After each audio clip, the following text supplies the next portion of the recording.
Mães de Família é um filme baseado em fatos reais que traz várias e diferentes questões sociais e pontos aí muito importantes que nesse vídeo eu vou destacar aqui. Se você ainda não conferiu esse filme, eu vou deixar linkado aqui em cima e também na descrição um vídeo onde eu faço toda a minha resenha, minha crítica sem spoilers, tá? Pra você entender melhor o que se passa nessa história. E neste vídeo aqui eu vou falar com alguns spoilers, beleza? Olá, cerejinhos e cerejinhas! Tudo bom com vocês? Pra quem não me conhece, muitíssimo prazer. Eu sou a Larissa, sejam todos aqui muito bem-vindos ao canal Bila. No vídeo de hoje, eu vou comentar aqui com spoilers algumas coisas que eu quero destacar aqui com vocês sobre esse novo filme argentino original Netflix. Estou aqui com meu bom pijama, porque nós já estamos mais que amigos friends, então tudo bem, né? Tem filmes que eu não me aguento e eu fico com várias coisas assim na minha cabeça e eu preciso conversar sobre, sabe? Eu já criei o canal com esse intuito de ter com quem falar sobre as coisas que eu assisto, então eu tô aqui pra isso. Bora lá!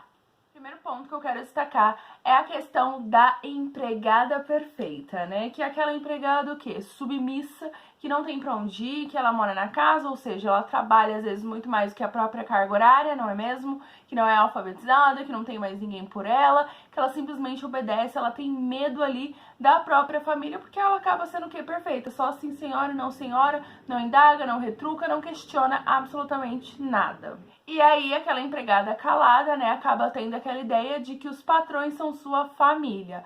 Coitada, né? Nem sempre. A gente sabe que em alguns casos raros acontece de ser, mas é aquela coisa, né? Família na hora de falar, né? Na hora de levar para um lugar junto para trabalhar. Nesse caso, acho que nem isso acontecia, mas enfim. Eles acabam ficando com aquela figura de família para ela, mas inclusive, quando a mulher, a Alicia, é colocada num tribunal sobre juramento, inclusive, ela mente. Ela fala que ela nunca falou nada, que, tipo assim, como se uma outra criança seria bem-vinda naquela casa, né? Ela se faz de boazinha.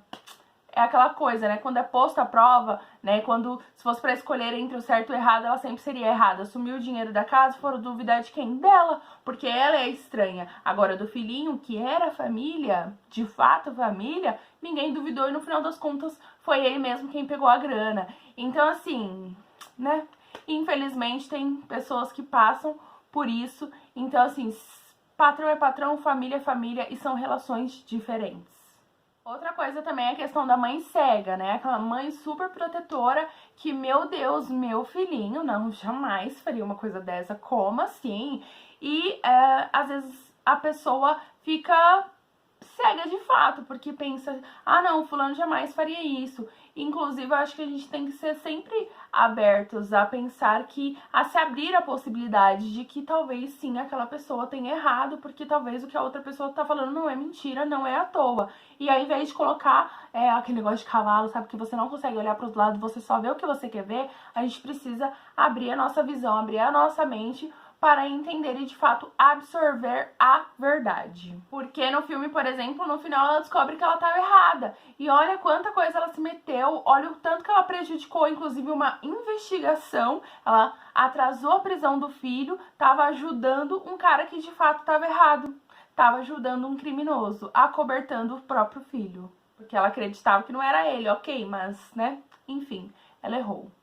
E falando, né, nessa proteção do filho, o outro ponto que eu quero destacar é a questão da corrupção e a questão de que, infelizmente, hoje em dia o dinheiro compra tudo. O dinheiro compra silêncio de pessoas, comprou, inclusive, a liberdade, porque foi graças ao dinheiro que ela investiu ali, ela conseguiu que o filho dela fosse liberto, porque, né, deram o exame lá pra ela, enfim. Então, assim, infelizmente, quem tem dinheiro acaba sempre se saindo melhor, que tem grana pra fazer o que quiser. E aí quem não tem dinheiro, né, quem é pobre só acaba sendo o quê? Prejudicado, né? Porque perde diversos acessos e oportunidades, inclusive. E aí a pessoa que é pobre fica dependendo apenas da justiça, né? Que infelizmente às vezes é bastante falha, muitas das vezes, inclusive, como a gente pode ver na condenação da Glad, porque assim, eles não consideraram coisas que eram para ser consideradas, como, por exemplo, o depoimento de, se eu não me engano, é a psicóloga, né, que faz uma avaliação psicológica nela e demonstra toda a veracidade dos fatos, todos os acontecimentos, as possibilidades, né, as questões mentais que aconteceram com ela, e isso, pelo jeito, não é levado em consideração. Isso, pelo jeito, para eles não foi relevante. Inclusive, eles precisavam ter visto, né, essa questão do abuso, se ela sofreu abuso, se ela não sofreu.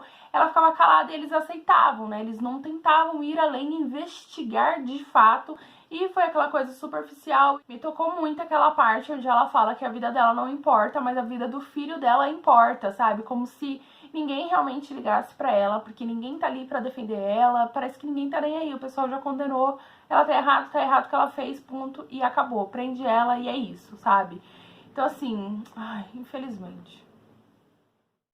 Também temos a imagem da família perfeita, não é mesmo? A família tradicional brasileira e seus segredos, porque na verdade cada um tinha coisas ali a esconder, tinham coisas por trás que viviam, que passavam, que sentiam, que falavam e que escondiam um dos outros. E quem olhava de fora achava que, nossa, era uma família honesta, normal, tranquila, como assim, né? É aquela coisa de que a grama do vizinho parece mais verde, né? Você tem, sei lá, você tem uma relação difícil em casa, porque, né, não é fácil, são pessoas diferentes, enfim.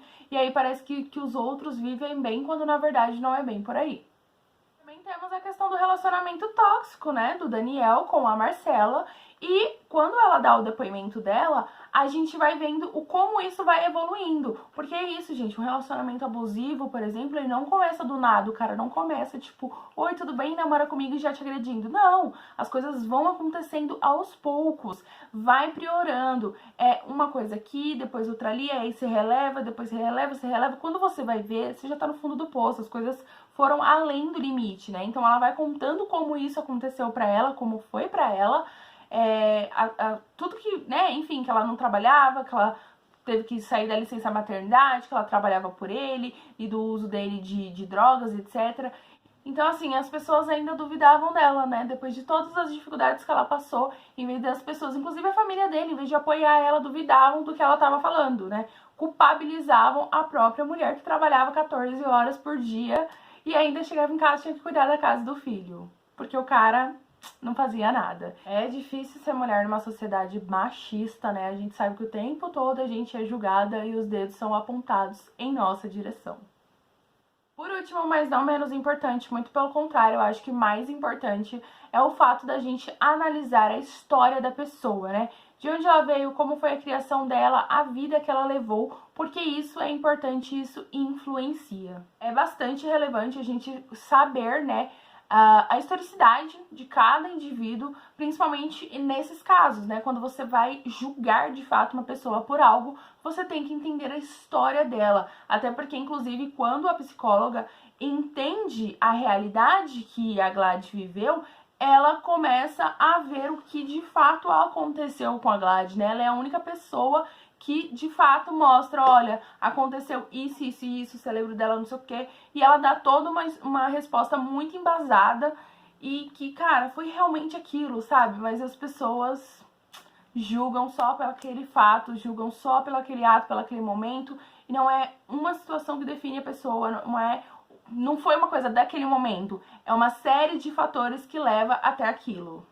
Bom, gente, esses são os pontos pra gente refletir sobre a nossa realidade, são os pontos mais interessantes e importantes que eu achei. Eu tentei resumir aqui, destacar os principais aqui que estão borbulhando na minha cabeça. Por favor, curte esse vídeo pra me ajudar, por gentileza, e se inscrevam aqui no canal. Tem até uma playlist chamada Lições de Filmes, acho que é isso, nem sei, ela é nova. Eu vou deixar ela por aqui pra vocês clicarem e já conferirem, porque lá eu falo de várias lições de vários outros filmes, beleza? Então é isso, um super beijo e até uma próxima.